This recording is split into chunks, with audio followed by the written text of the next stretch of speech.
তার মধ্যে concrete discussion হবে, যে ডিসকাশনটা আমাদের সবাইকে ফুলফিল করবে। আর এটা যদি পচল পড়া হয় তাহলে আরো কমালে ভালো হয়। দেখো না চেয়ার দেখো,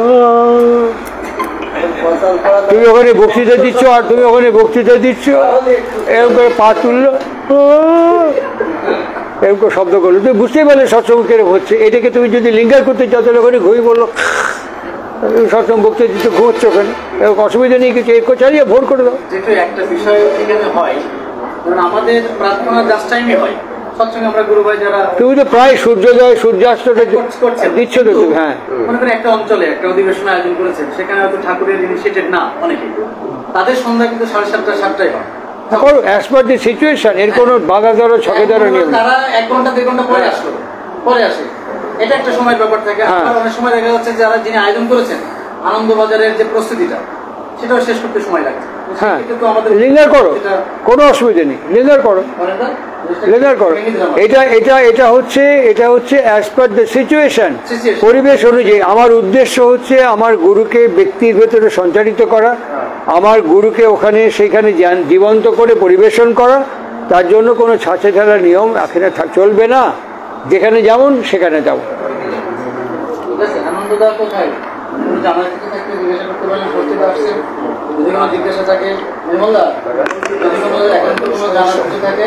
আমাদের শ্রদ্ধেয় দেবকুমারদা প্রথম প্রশ্ন করেছিলেন যে প্রার্থনার সময় প্রার্থনার একটা নীতি নির্ধারণ, প্রার্থনা পরবর্তী কীর্তন, মায়েদের দুহাত তুলে কীর্তন, এই ব্যাপারে যাবতীয় প্রশ্ন উত্তর শ্রদ্ধা যেটা দিয়েছেন। আর এই ব্যাপারে আরো যদি আরো দুহাত তুলে কীর্তনের না বলেছেন, উত্তরগ্রহণকে বলে গিয়ে প্রশ্ন। হ্যাঁ বলেন। আমরা যে কীর্তন করি, আমরা তাদের নাম করতে পারবো কিনা? হরে কৃষ্ণ হরে কৃষ্ণ কেন করা যাবে না? কেন করা যাবে না? ঠাকুর যে বলতেন জয় রাধে রাধে, কৃষ্ণ কৃষ্ণ, এই যে গান তো তিনি নিজেই স্বয়ং রচনা করেছেন, কেন করতে পারবো না? কেন করা যাবে? আমি জিনিসটা বলি, আমাদের প্রার্থনা পর যে সদ্গ্রন্থ আলোচনা সঙ্গীত অনুষ্ঠানের পরে সব শেষে জয় রাধে কীর্তন কিছু কিছু অঞ্চলে হয়, কিছু কিছু জায়গায় আবার জয়রাধে যেটা হয় সেটা যখন শ্রী শ্রী ঠাকুর লীলা করছেন শরীরে প্রত্যক্ষভাবে, তখন কিন্তু এইরকম ধরনের কোনো কীর্তন শেষ হতো না, যে কোনো একটা কীর্তন দিয়ে শেষ হতো। এবং সেগুলো প্রায়শই বিভিন্ন ভক্তবৃন্দের লেখা, হেমকবির লেখা, শৈলেন ভট্টাচার্যের লেখা, পঞ্চানন্দার লেখা, কৃষ্ণদার লেখা, এরকম বিভিন্ন কোনো ভক্তবৃন্দের লেখা কীর্তন দিয়ে শেষ হতো। এটা ম্যান্ডেটরি হয়ে গেল ঠাকুর অন্তর্ধান হওয়ার পর, অপ্রকট হওয়ার পর জয়রাধে কম্পালসারি হল, জয়রাধেই শেষ করতে হবে। এটা কোনো নির্ধারিত বিষয় বলে আমার পার্সোনালি মনে হয় না, কিন্তু কারো যদি মনে থাকে করুক। আর আমাদের সৎসঙ্গের মধ্যে হরে কৃষ্ণ নাম ইজিলি হতে পারে, কোনো বাধা নেই। এখানে হরে কৃষ্ণ নামটা করে তারপরে জয়রাধে করা যাবে কিনা? কেন যাবে না? ঠিক আছে, উত্তর পেলেন? কেন যাবে না? এখানে যদি এই বিষয়ে আরো কোনো আমরা সাম্প্রদায়িক নই, আমরা সাম্প্রদায়িক নই, আমরা সর্বপরিপূরণী মতে বিশ্বাস করি, কারণ তিনি সর্বপরিপূরণের শেষ সংস্করণ মানবিক। অতএব এই ক্ষেত্রে হরেকৃষ্ণ নাম করা মানেই পুরুষোত্তমের কীর্তন করা। এখানে কোনো আমার একান্ত প্রশ্ন যে বর্তমান সময়ে যে জয়রাধে কীর্তনটা যেভাবে হচ্ছে, ঠাকুরের সশরীরে যখন তিনি লীলা করেছেন, আপনি প্রত্যক্ষ করেছেন, আপনার পিতৃদেবও প্রত্যক্ষ করেছেন, এমন ভাবে কীর্তন হতো। যেমন এইবার দোল উৎসবে যখন কীর্তন হবে জয়রাধে, তখন সম্প্রদায় চলে যাচ্ছে, কোথায় যাচ্ছে? বলবে বাবা এখন ঝড় হবে, এখন স্টেজে থাকতে পারবো না, এখন বাবা দাবি আমি চলে যাচ্ছি। যদি চলে গেলেন, যাই এক পাশে বসে থাকলেন, এই যে বিষয়টা আপনি ওটা প্রত্যক্ষ করেছেন, এরকম কীর্তনটাকে আদর্শ সমুন্নত বা সম্মত কিনা, এই ব্যাপারটা যদি একটু। না, আমারটা মনে হয়নি, আমারটা মনে হয়নি। আর কীর্তন আমি সতীশচন্দ্র গোস্বামী কীর্তন আমি দেখেছি দেওঘরে অশোক আশ্রমে, পঞ্চানন সরকারি কীর্তন আমি দেখেছি। সেই কীর্তন মাহাত্ম্য হচ্ছে, ধরুন আমার বাড়িতে সবাই অসুস্থ, আর ওরা কীর্তন করতেন সৎসঙ্গ এখানে না, ও সবাই সরে যেত, গোসাইদা কীর্তন করবেন, সবাই সরে যেত গোল হয়ে, ওখানে মাঝখানে গোসাইদা বা পঞ্চানন্দা কীর্তন করছেন। আর ধরুন আমার বাড়িতে কেউ অসুস্থ, আমি ওকে বললাম আমি তো সুব্রত কাছে বসে, সুব্রত তুই একটু ঘুরবো, আমার বাড়িতে অসুস্থ, একটু কাছে বসবো। হ্যাঁ, সরে গেল। মায়েদের মধ্যে কেউ বাড়িতে অসুস্থ, দিদি একটু সরবেন মা, আমি তো ওখানে, হ্যাঁ সরে গেল। আর উঠে দাঁড়িয়ে ওরা কীর্তন শুরু করলো। কীর্তন করে যখন ঝুমুরে লাফাচ্ছে গোসাইদা বা পঞ্চানন্দা, ওদের ধুতি বা জামা যদি কারো গায়ে লেগে যায়, আমি প্রত্যক্ষদর্শী সে বাড়ির রোগ মুক্ত হয়ে গেছে। এই শক্তিটি ওই কীর্তন থেকে প্রাপ্ত হয়েছে। তুমি যা বর্ণনা করছো এখান থেকে যদি ওই শক্তি প্রাপ্ত হতো তাহলে কীর্তন তো অর্ঘনীয় কীর্তন, মহার্ঘ কীর্তন। আর এখান থেকে যদি বিকৃতি উচ্ছ্বসিত হয়ে ওঠে সেটা তো নিন্দনীয় বলেই মনে হবে। আর এখানে এই কীর্তন যদি হয় তাহলে তো কীর্তন আমাদের কাছে মহার্ঘ, এরকম কীর্তন তো আমাদের প্রার্থনীয় কীর্তন। আর এর বিপরীত যা তা আমাদের কাছে তো গ্রহণীয় কি বর্জনীয় সে ব্যক্তি এবং পরিবেশে নির্ধারণ করবে। আমি কি করে বলবো? আরেকটি প্রশ্ন, যে কীর্তন বলতে কি শুধু জয়রাধাকে বোঝাবে? কীর্তন শব্দের অর্থ কি? কীর্তন শব্দের অর্থ হচ্ছে গুণ ও বর্ণন। কীর্তন শব্দের অর্থ হচ্ছে যার কীর্তন করছি তার গুণ কি তাকে বর্ণন করা। সেটা সুরে হতে পারে, সেটা কথায় হতে পারে। কিন্তু সেই ধ্যান যদি আমার কীর্তনের গুণ বর্ণন শুনে যদি ধ্যান জাগ্রত না হয় তাহলে তো মহামূর্খ। একটা কথা বলি, আমরা গণেশ পূজা করার সময় মন্ত্র বলি একদন্তং মহাকায়ং। গণেশের অ্যাকচুয়ালি দাঁত কটা? দুইটা। তাহলে একদন্ত বলছি কেন? কেউ প্রশ্নই করি না। পুরোহিত জানে না, যে পুজো করাতে সেও জানে না। দন্ত কথাটা দম থেকে এসছে, অর্থাৎ সস্তানির মধ্যে বললেন তিনি কোনো বৃত্তি বা প্রবৃত্তিকে দমন বা নিরোধ না করে ইষ্টানুকূল নিয়ন্ত্রণ করে চলাই হচ্ছে একদন্ত মহাকায়। আমরা এটা বুঝতে পারি না, এই মন্ত্র বুঝতে পারি না। আমার একটা পুরোহিত একটা বাবা শ্রাদ্ধ করছে বাড়িতে, আমার চোখে দেখা, বলছে দুটো খুঁড়ি নিয়ে আসো। দিয়েছে, কি হবে? বলছে মুতে নিয়ে এসো, তোমার বাবার পিণ্ডদান করতে পিণ্ডে মূত্র দিতে হবে। বলে কি আমার বাবার পিণ্ড দিয়ে আমি আমার পেশাব দেবো? বলে আমি কি বলছি? বইতে বলছে। হ্যাঁ, বইতে লেখা আছে পিণ্ডে মূত্রদান। তখন বলছে একজন লোক, না না ওটা সূত্রদান, মূত্র না, ইদং আচ্ছাদনং, ওটা মূত্র না। এরকম যদি আমাদের কীর্তন হয় তাহলে আর কি তাহলে আমি কি বলবো?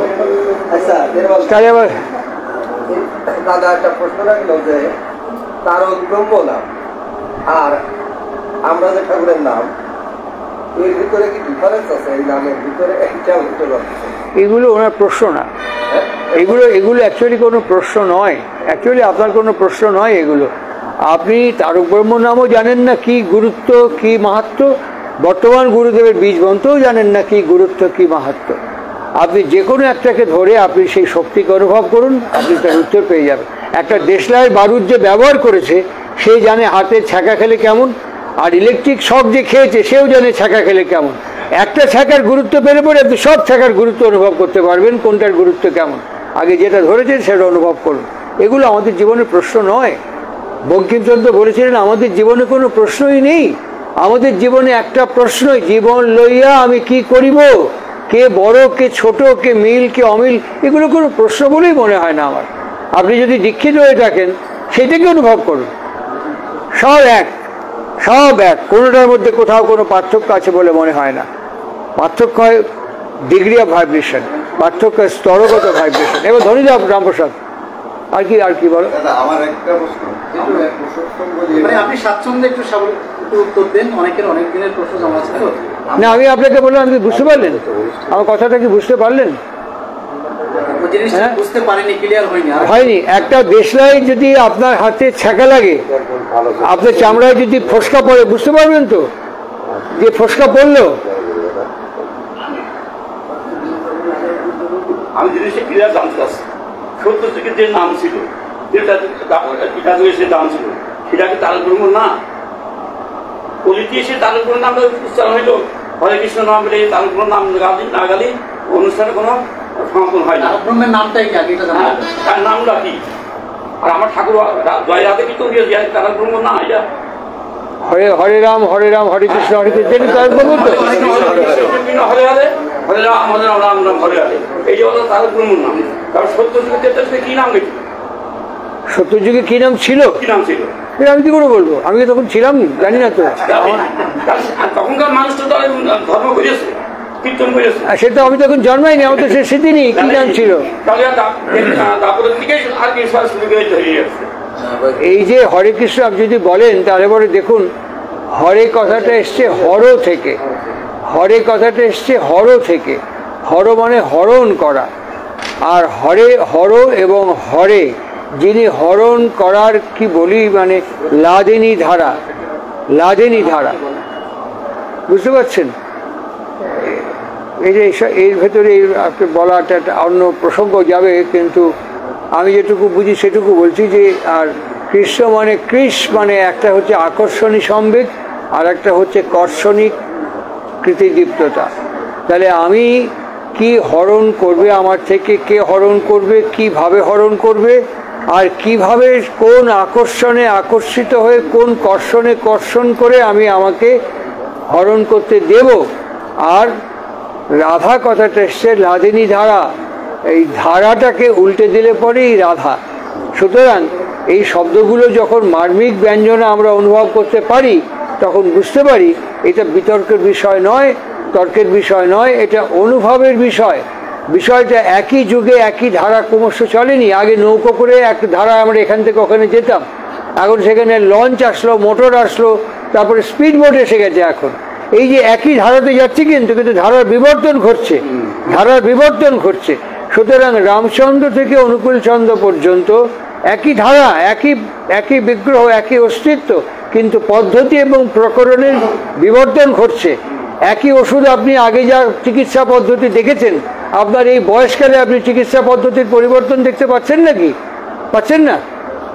এই চিকিৎসা ব্যবস্থার পরিবর্তন কি দেখতে পাচ্ছেন না? রাস্তাঘাট আগে যেমন ছিলেন, এখন যে পাখা চলছে, আলো জ্বলছে, আপনার এই বয়সকালে আপনি লম্ফ জ্বালা লণ্ঠন তো দেখেছেন, এখন তো আপনি এটা দেখতে পাচ্ছেন, আগে তো দেখিনি। এই বিবর্তনে আপনি কিন্তু একই আছেন, বিবর্তন হয়ে যাচ্ছে। যুগ এবং সময়ের প্রয়োজনে যে বিবর্তন প্রাসঙ্গিক, পুরুষোত্তম যখন আসেন তখন সেই বিবর্তন নিয়ে আসেন। তার মানে এই নয় যে হরেকৃষ্ণ নাম করলে আপনার কোনো ফল হবে না। একটা ওষুধের জন্য, একটা অসুখের জন্য 250 মিলিগ্রাম ওষুধ দিল, তাতে কি কাজ হবে না? হবে, কিন্তু যেটা প্রয়োজন সেটা হবে না। কিন্তু এখন বর্তমানে 1000 মিলিগ্রাম প্রয়োজন, সেখানে কোনো ডাক্তার 1000 মিলিগ্রাম দিল, সঙ্গে সঙ্গে ভালো হয়ে গেল। আর সেই সাবেককালে ডাক্তার 250 গ্রাম দিল, তাতেও ভালো হবে, হবে না, ইট উইল টেক টাইম। তাই এটা যদি সেই নিষ্ঠা ভরে সময় মতো খায় তাহলেই সে রুগী যেমন ভালো হবে, এই হরেকৃষ্ণ নামও যদি কেউ নিষ্ঠা এবং ভক্তিভরে পালন করে চলে, ঠাকুর বলছেন উইয়ের ঢিবিকেও বিশ্বাস করলে, পাথরকে বিশ্বাস করলো, তার মধ্যে গুরু গিয়ে হাজির হয়, তার মধ্যে শক্তি গিয়ে হাজির হয়। আদত কথা হচ্ছে আমি প্রশ্নের জন্য প্রশ্ন করি না, বিশ্বাস অর্জন করে অনুভব করার জন্য প্রশ্ন করি। এটাই সবচেয়ে বড়। কে বড় কে ছোট, আমি আপনি কি করবো যদি বড়ই হয়ে থাকে? অনুকূল ঠাকুর ছোট। আমাকে একজন বলেছিলেন আপনার ঠাকুর কি সিদ্ধ? আমি যে অসিদ্ধই যদি হয়, ধরলাম অসিদ্ধ, তাতে আপনার কি ক্ষতি হয়েছে আর আমার কি লাভ হয়েছে বলুন? আমি তো একে ছাড়া কিছু ভাবতে পারবো না। অসিদ্ধই মনে করুন ঠাকুর, আপনার কাছে আপনার গুরুদেব সিদ্ধ, আমার কাছে আমার ঠাকুর আপনার চোখে অসিদ্ধ, বেশ ভালো, তাই মনে করুন, আমার তো তাতে কোনো ক্ষতি নেই। ইউ ফলো মি, আপনি আমাকে দেখুন যে আপনি এবং আমি যখন ওই আপনার সিদ্ধতে এবং আমার অসিদ্ধতে নিয়ে যখন একসঙ্গে হাঁটবো, ঘর করব, সংসার করব, মানুষের সঙ্গে মেলামেশা করব, আপনার প্রতি জন এবং গণসমর্থন, আমার প্রতি জন এবং গণসমর্থন, আকর্ষণী সম্বেগ কোন দিকে বেশি ঝোঁকে, সেখানেই সিদ্ধ এবং অসিদ্ধের প্রামাণ্যতে পরিগণিত হবে নাকি? তা আমি আপনি মারামারি করে কি করব? এই আর কি। হ্যাঁ, কি প্রশ্ন? পুরুষোত্তম ঠাকুর তো প্রত্যেকটা শব্দেরই আবিধানিক অর্থ বোঝাই দিলেন। গদিন পুরুষোত্তম আমরা যে ধ্বনি দিই, আমরা প্রার্থনার সময় ঠাকুরকে বন্দনা করার সময়, এর একটু আবিধানিক একটু বাংলায়। হ্যাঁ, ঠাকুর আমি বলবো না, ঠাকুর ওইকে বলেছি অনুশ্রুতি প্রথম খণ্ড, রামপ্রসাদকে বলেছি, ঠাকুর একদিনকে এটা প্রিন্ট করা আলোচনা প্রসঙ্গের মধ্যে প্রত্যেক সৎসঙ্গের শেষে অনুশ্রুতি প্রথম খণ্ড পাঠ করা লাগে।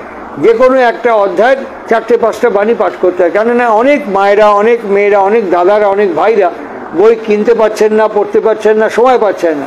কিন্তু যখন আমরা অনুশ্রুতি বাণী পাঠ করবো, যেমন পাঠ করি, যেমন একটা বাণী, চটা দেখলেই মিষ্টি বলো, চটা দেখলেই মিষ্টি বলো, হৃদ্য দীপন স্বরে, এই ব্যবহার চটা লোকের উপকারী করে। এটা যখন পাঠ হলো, বারবার কয়েকটা সৎসঙ্গে পাঠ হলো, শুনলাম, তারপরে শুনলাম তিক্ত ব্যবহার রুচ্চ করো, যেমন তর সুক্ত, এতে ফল ভালোই ফলে, ঝেনুকে যেমন মুক্ত। আমার বর আমাকে বলল, চমকাতে চমকাতে, কালকে সৎসঙ্গ করেছি, মনে বললো তিক্ত ব্যবহার রুচ্চ করো, প্রয়োগ করার সুযোগ পেলাম। বই পড়ার সুযোগ না পেলেও সৎসঙ্গে অ্যাটেন্ড করে এটা শোনার সুযোগ পেয়ে ব্যবহার করার সুযোগ পেলাম। এইরকম করে এই যে যা যা আমরা বলছি, ওই জন্য বাণী ওকে পড়তে বলেছি ওই প্রত্যেক সৎসঙ্গে। তার মধ্যে প্রথম খণ্ডের আর্য কৃষ্টি বলে একটা অধ্যায় আছে, তার মধ্যে ঠাকুর 3 বার ধ্বনিটা দিয়েছেন, বন্দে পুরুষোত্তমম, মানে আমি পুরুষোত্তমকে বন্দনা করি। কেমন বন্দে আমরা ভুল উচ্চারণ করি, অহং কৃষ্ণ দৈবতম, এটা সম্পূর্ণ ভুল। ঠাকুর দেখিয়েছেন বন্দে ইহাং কৃষ্টি দৈবতান অহম কৃষ্টি দৈবতম না, বন্দে ইহং কৃষ্টি দৈবতান। এবার দেখো বন্দনা করি ইহং, এখানে যা যা হলো এতক্ষণ ধরে যা যা হলো একে কি করা হলো, বন্দে ইহং, বন্দে এখানে বন্দনা করছে কি, কৃষ্টি মানে কর্ষণ করা। এখানে এতক্ষণ ধরে যা আলোচনা হলো তাকে বন্দনা করছি, আমি কর্ষণ করব। কেন?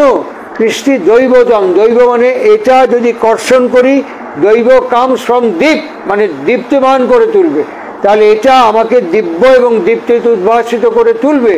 তান তয়াকার দন্তান্নয় হর্ষণ, তো তান এসছে তন থেকে, তন মানে বিস্তার, তাহলে আমি বিস্তৃতি লাভ করব।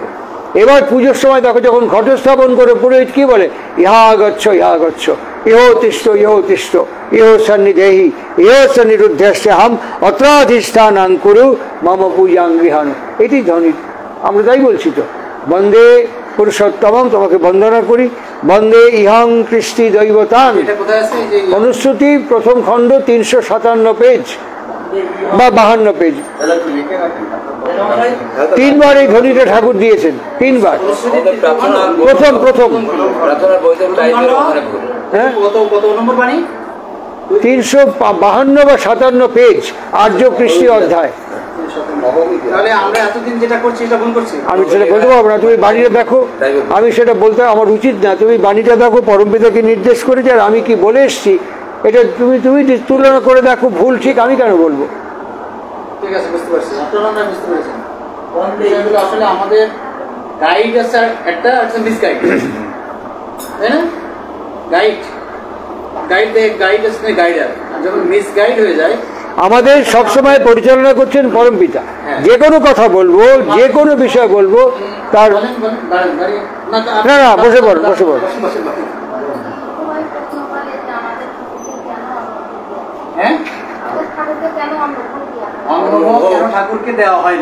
অন্নভোগ দেওয়া হয় না মানে আমরা যে কোনো জায়গায় সদাচার, ঠাকুর অত্যন্ত সদাচার প্রিয়, অত্যন্ত সদাচারের পক্ষপাতী। আমরা আমাদের নিজেদের বাড়িতেই সদাচার মেনটেন করতে পারি না। আর দ্বিতীয়ত সেই সদাচারী ভোগ মানে সদাচার মানে আচার বিচারে না, মানসিক, শারীরিক এবং আধ্যাত্মিক। আর ঠাকুর এই জগতে এসছেন বর্ণাশ্রম প্রতিষ্ঠা করতে। সুতরাং শ্রীরামচন্দ্র থেকে শ্রী শ্রী ঠাকুর অনুকূলচন্দ্র পর্যন্ত এখনো এমন কোনো নিদর্শন, ক্ষেত্র, পার্থক্য, ভক্ত সমাবেশ ছাড়া দেখা যায়নি তারা এসে বর্ণাশ্রম বিধানকে লঙ্ঘন করেছেন। সেই বর্ণাশ্রম কাঠামোকে প্রতিষ্ঠা করার জন্য তিনি আবির্ভূত হয়েছেন, এবং সেই বর্ণাশ্রম কাঠামো যেন সামগ্রিকভাবে ভেঙে না পড়ে বা ভেঙে না যায়, সেই কারণেই তিনি অন্নবিধানটা চালু করেননি। কিন্তু আপনার বাড়িতে আপনি অন্ন দিতে পারেন, আপনার বাড়িতে সামাজিকভাবে আনন্দবাজারে আপনি দিতে পারেন না, সামাজিকভাবে কাউকে আপনি এটা জোরও করতে পারেন না। আমার বাড়িতে যদি কোনো কেউ আসেন, আমি কারো আপনি খান, আমি রান্না করেছি, এটা ঠাকুর বারণ করেছেন, পরিষ্কার বারণ করেছেন। তিনি বলেছেন যে হ্যাঁ, তুমি যদি বিপ্র সন্তান হও, আমি এসব মানি না, দিন ঠাকুর, তুই দিবি না, আমি আলোচনা প্রসঙ্গে তুই দিবি না, তুই ভোজ্য দিয়ে দিবি, আপনি খেলে অন্য বাড়িতে খান, আমার এখানে আমি দেবো না, আমার গুরু নির্দেশ করেছে, আমি পরিষ্কার বিধান দিয়েছেন। এগুলো যদি আমি মেনে চলি, এতে আমি ছোট হই না। এইটাতে আমি আমার হাতে যদি কেউ না খায়, আমার বাড়িতে এই যে আমি যার বাড়িতে উঠেছি ঢাকাতে, দেবাশিস, আমার বাড়িতে জলগ্রহণ করেন, আমি কোনোদিন আমি মনে করি না কিচ্ছু, আই ডোন্ট কেয়ার। তুমি আমার বাড়িতে গেলে যদি না খাও, আমি খাই না, খাবে না, তোমার ভালোটাই আমার কাম্য, তোমার নীতি রক্ষিত হোক, এটা আমার স্বার্থ। তুমি ভালো থাকো, সুস্থ থাকো, তোমার আদর্শ নীতিকে নিয়ে ঠিক চলো, এটাই আমার একমাত্র কাজ। খাবে না যদি না খাবে না, যদি বলো খাবো খাবে, সব দেখে, এর মধ্যে কোনো জোরাজোরির ব্যাপার নেই, তো আমাকে খাওয়াতেই হবে। হ্যাঁ, কিন্তু কিছু দেখা যায় সে কিন্তু বর্ণ তো মানে না, যেই ধরেন সেই একটা গোষ্ঠীভুক্ত হয় তখন তারা সবাই ওই অন্ন ভোগ দিয়ে দেয়। এটা আলোচ্য বিষয় না, এটা যেখানে কি করছে এটা আলোচ্য বিষয় না।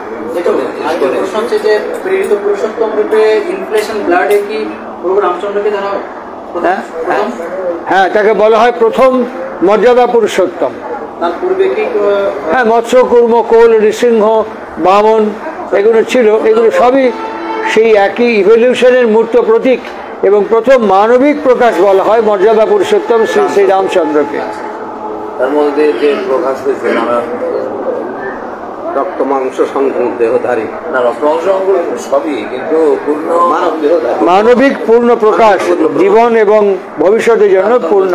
আর আরেকটা প্রশ্ন আসছে যেটু, সেটা হচ্ছে যে আমরা কোনো কিছু খাওয়ার পূর্বে নিবেদন করি, সেক্ষেত্রে মাছ মাংস খাওয়ার সময় কি ভগবানকে নিবেদন করে খাওয়া যায়? এই প্রশ্নটা কিন্তু আসছে।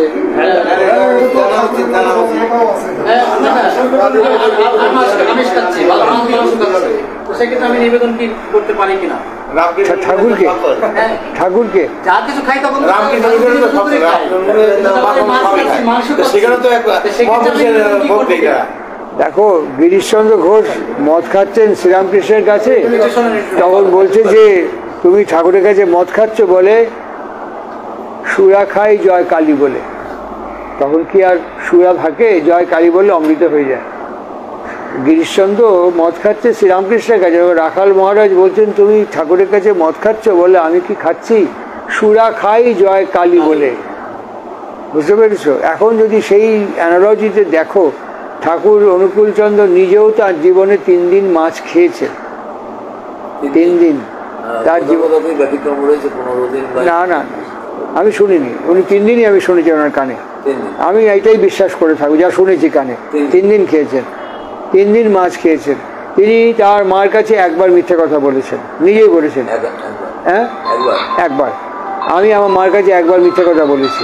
আচার্য এগুলোতে করতে হবে, মাছ খেতে হবে। আর্য ঋষিরা সহস্র গাভী দান করো, গোমাংস খেয়েছেন আর্য ঋষিরা দিনের পর দিন।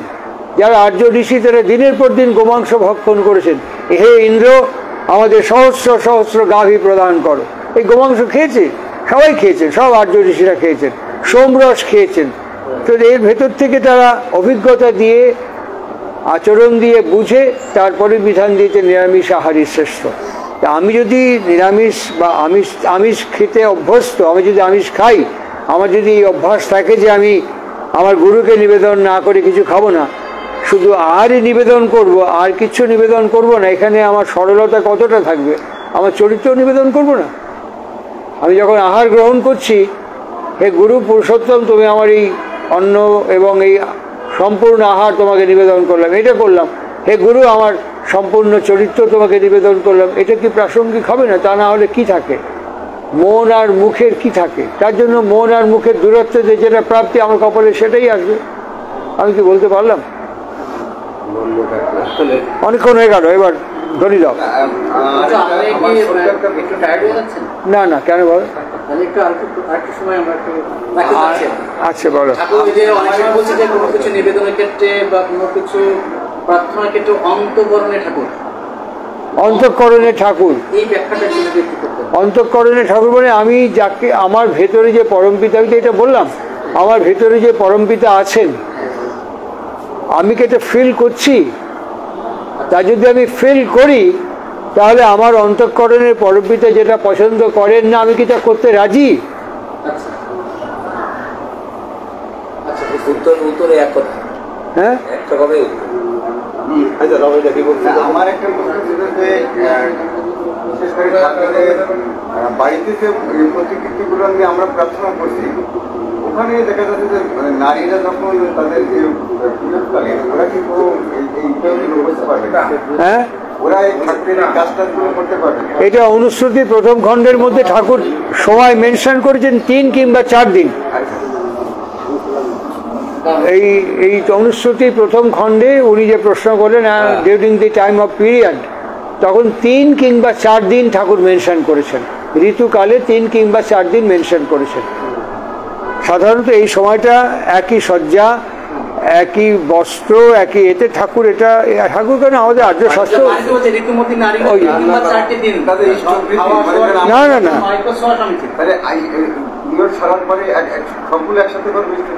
হ্যাঁ একসাথে ধরে করবো, হ্যাঁ একসাথে ধরে করবো। এটা কেউ করে দিলে হয় না? এখানে এই কালীগঞ্জে দীর্ঘদিন ধরে আমি অনেক অনুষ্ঠান করেছি। এখানে জয়রাতে কীর্তন এবং হরে কৃষ্ণ নিয়ে একটা বিশাল একটা কন্ট্রাডিক্টরি একটা পরিবেশ। কেন? আমি বলি আপনাকে, এটা নিয়ে অনেক দূরত্ব অনেকের মধ্যে আছে, অনেক কিছু আছে।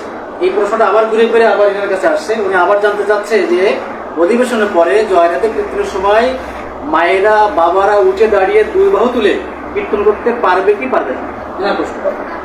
এটা কি শোভনীয়?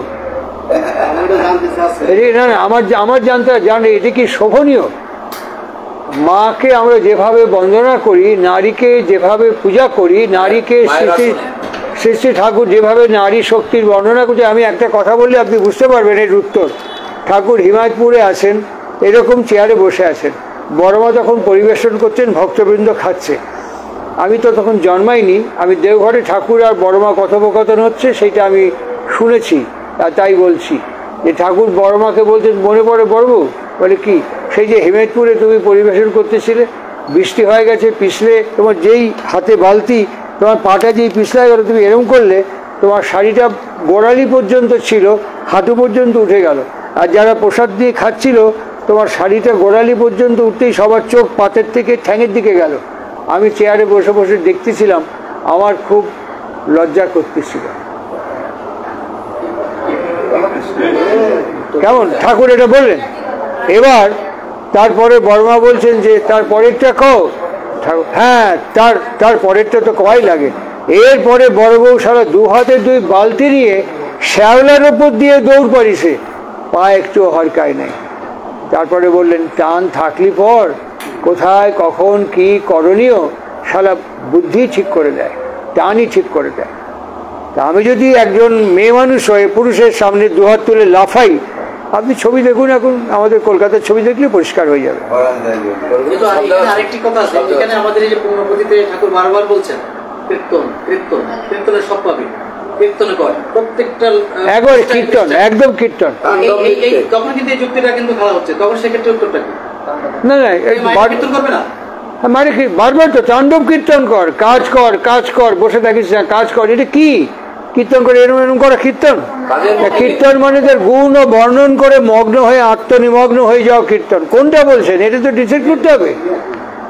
আমাকে কাজ কর, কাজ কর, কি কাজ? হাতি ঘোড়া সব ঘরদোর পরিষ্কার করবো না? কাজ কর জপে ধ্যানে মগ্ন হয়ে এবং তাকে অনুভব করে কাজে প্রবর্তন করা, ওটাই কীর্তন। মহাপ্রভু যে কীর্তন করেছিলেন, সেই কীর্তনের প্রাসঙ্গিকতা ছিল স্বতন্ত্র। তাহলে শিখল আমরা আজকে এখানে রাখতে পারতাম না, আজকে শিখল আমরা রাখতে পারতাম না, এই কীর্তন আমরা এখানে করতে পারতাম না যদি শ্রীমান মহাপ্রভুর রুদ্র ভূর্তি নিয়ে আমাদের সামনে না দাঁড়াতেন। আজকের এই সংস্কৃতি আমাদের কাছ থেকে প্রায় লুপ্ত হয়ে গেছিল। বিপ্লবী ব্যক্তিত্ব হিসেবে শ্রীমান মহাপ্রভু সেখানে ওইটা প্রসঙ্গ প্রয়োজন বলে তিনি করেছিলেন। এখন কি এই প্রসঙ্গ প্রয়োজন আছে? শ্রী শ্রী ঠাকুর অনুকূলচন্দ্র এতগুলো সময় অতিক্রম করে এসে এখন তিনি বললেন কীর্তন, তাণ্ডব বেগে কীর্তন। অর্থাৎ আপনার ভেতরে যেটুকু শক্তি আছে তাই নড়াচড়া করতে পারছেন, এর বেশি শক্তি নেই আর কিছু ইম্পালস বা সিগন্যালকে গ্রহণ করার।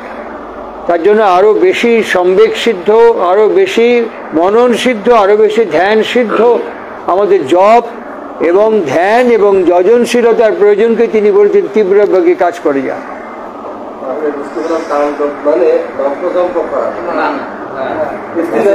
লম্বজম্প করলেই তাকে কীর্তন বলে না। সাময়িক ভাব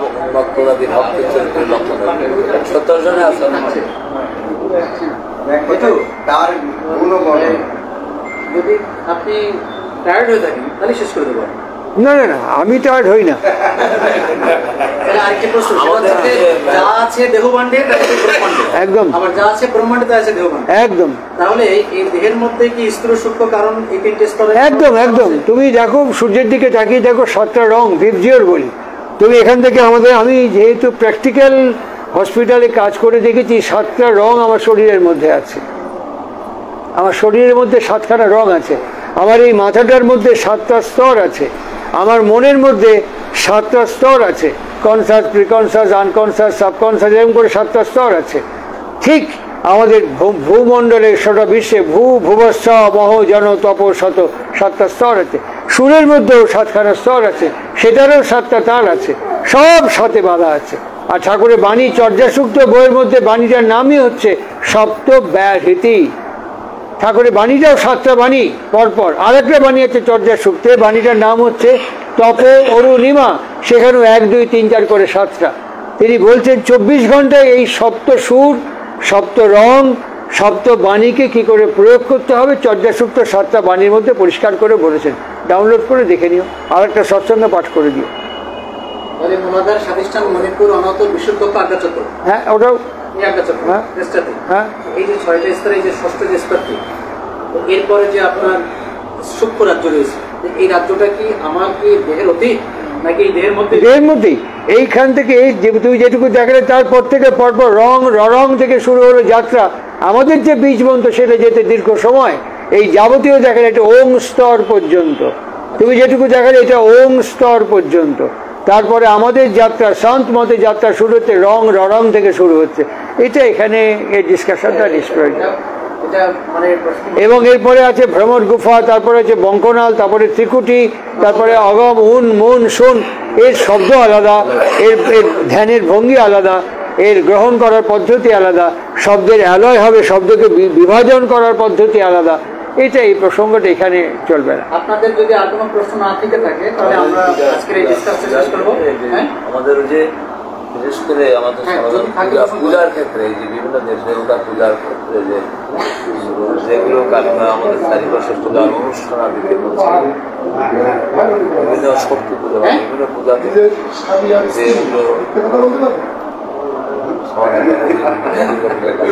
যদি কোনো কিছু জানার থাকে সেটা আপনি বলেন। আমার শেষ তাহলে বলেন, এখন আমি তার আগে একটা প্রশ্ন করছি, বলেন সেটা বিনয় সিং জিজ্ঞেস করেন। আপনি আসলে আপনি তারা কথা বলিলেন, শুনিলাম প্রার্থনাটা বড় না কর্ম বলে, এটা কিন্তু আপনি বলছিলেন প্রার্থনা ওই যে বারো বসা এটা বসলো এরকম আপনি বলেন কর্মকে প্রাধান্য বেশি দেবেন, কিন্তু নাম চলবে। অনেক সময় প্রার্থনা করি লোক দেখানো প্রার্থনা পত্রিকা ঠাকুর কিন্তু প্রাধান্য দিয়েছেন বেশি, আপনি বলছিলেন যে এই জায়গায় নাম চলবে। আপনি ওই সময় কথা বলছিলেন যে মানুষের মঙ্গলের জন্য আপনার যখন বই লিখেছিলেন এটা। আরেকটা কথা বলছিলেন আমার জানা ভাষা মানে আপনার আমার কথা যে অ্যাকাউন্টের প্রয়োজন নেই, অ্যাকাউন্ট তো আমার এই মানুষ, এটা এই দুইটা কথা আপনি ধরে নেবেন। হ্যাঁ, প্রার্থনা মানে হচ্ছে প্রকৃষ্ট অর্থানুযায়ী নিজেকে চালনা করা। কেমন?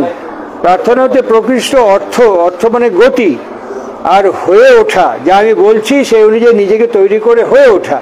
তাই হয়ে উঠতে গেলে পরে একটা কনসেন্ট্রেশন দরকার, একটা কনসেন্ট্রিক অ্যাটিটিউড দরকার, এক কেন্দ্রিক একমুখী যোগ দরকার। আর সেইটা যে আমার হচ্ছে, এইটা রেফারেন্স কোট করছি দীপরক্ষী প্রথম খণ্ড, দেবীপ্রসাদ মুখোপাধ্যায়। তার মধ্যে ঠাকুর 7খানা ক্লজ বলছেন। প্রথম বলছেন কনসেন্ট্রিসিটি, সুকেন্দ্রিক হওয়া। তারপরেই বলছেন আমি যদি কনসেন্ট্রিক হই, অ্যাজ পার মাই কনসেন্ট্রিসিটি, আমার ভেতরে যেটা দেখা যাবে ইনকুইজিটিভনেস, অনুসন্ধিৎসা।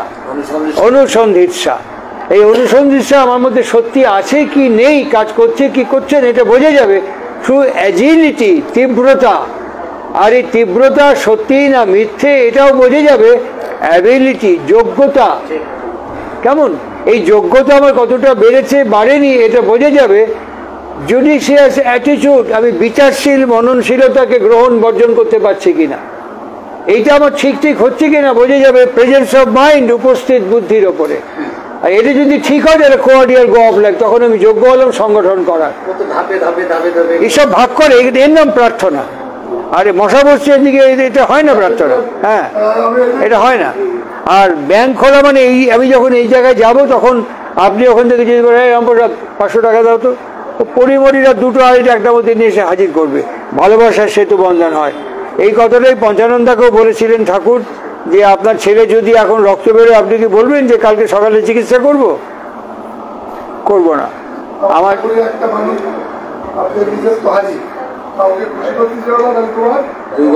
কে বলে যায়? আপনি যে কথাটা বললেন যে প্রার্থনা চেয়ে কর্ম করো, তার মানে এটাকে এখানে কর্মটাকে প্রায়োরিটি দিয়ে প্রার্থনাকে খাটো করার কোনো সুযোগ নেই। ঠাকুর বলছেন যে অন্তত একবার আহ্বানের সহিত সমবেত প্রার্থনা করিতে। না, দুবারই, একবার ওটা বিনয়ের সাথে পড়েছি, দুবারই প্রার্থনা করতে হবে। দুবার না, অ্যাকচুয়ালি তিনবার। যেমন আমাদের নামাজ 4 বার কি 5 বার হয়, 5 বার হয়। আমাদের সন্ধ্যা আহ্নিক 4 বার হয়।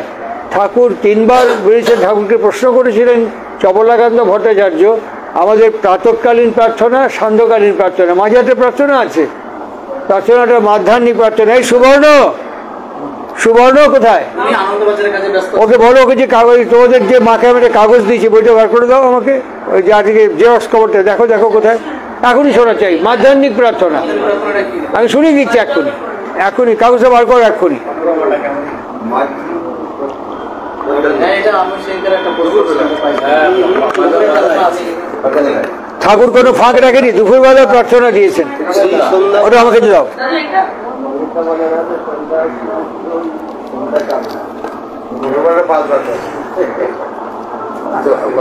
আমি শোনাচ্ছি, মাধ্যমিক প্রার্থনাটা শোনাচ্ছি।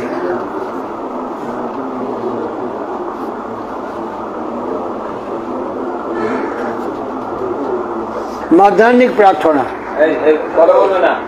হে পুণ্য পরাক্রান্ত পরাৎপর প্রচণ্ড মার্তণ্ড বরেণ্য এক অদ্বিতীয়, তোমারই বিনিষ্কাশিত কিরণ বিচি তাপন প্রতিক্রিয়ায় অযুত জ্যোতিষকে সৃষ্টি করেছে।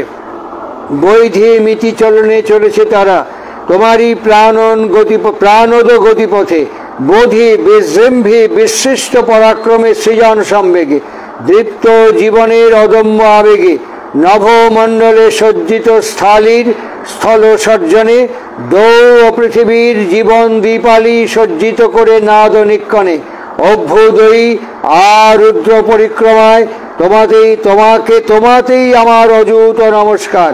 আমাদের সত্তা ওই পরাক্রমে প্রদীপ্ত হয়ে উঠুক, দুর্নিবার দুর্দান্ত তপস্যায় আমাদের সত্তা তোমারই গতিপথে বিবর্তিত হয়ে চলুক, অমৃত আহরণী আকুতি সম্বেগে তোমার বিচি বিকিরণ প্রত্যেকে স্বাতন্ত্র পরিক্রমায় উদ্ভিন্ন হয়েও সুসংহতির সংহিতিতে যেমন প্রত্যেকের বৈশিষ্ট্য সংরক্ষণায় অচ্ছেদ্য সহযোগ সংহত হয়ে চলেছে, সত্তা সংরক্ষণী সার্থক সম্বেদনায় আমাদিগতেও ওই সংহতি তেমনি জাজ্জল্যমান হয়ে উঠুক।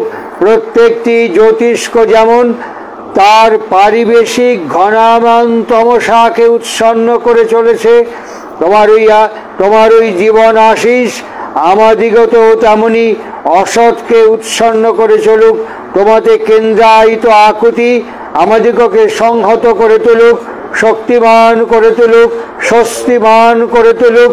তপমান তূর্ণ প্রস্তুতিতে অসৎ নিরোধী পরাক্রমে উচ্ছল করে তুলুক। তেমনি আমাদের চিন্তা, আমাদের কর্ম, আমাদের কৃতিত্ব পারস্পরিক সানুকম্পিক সহযোগিতার সহিত পরার্থ পরতায় উদ্ভিন্ন হয়ে সাত্ত্বিক স্বার্থকে আহরণ করুক।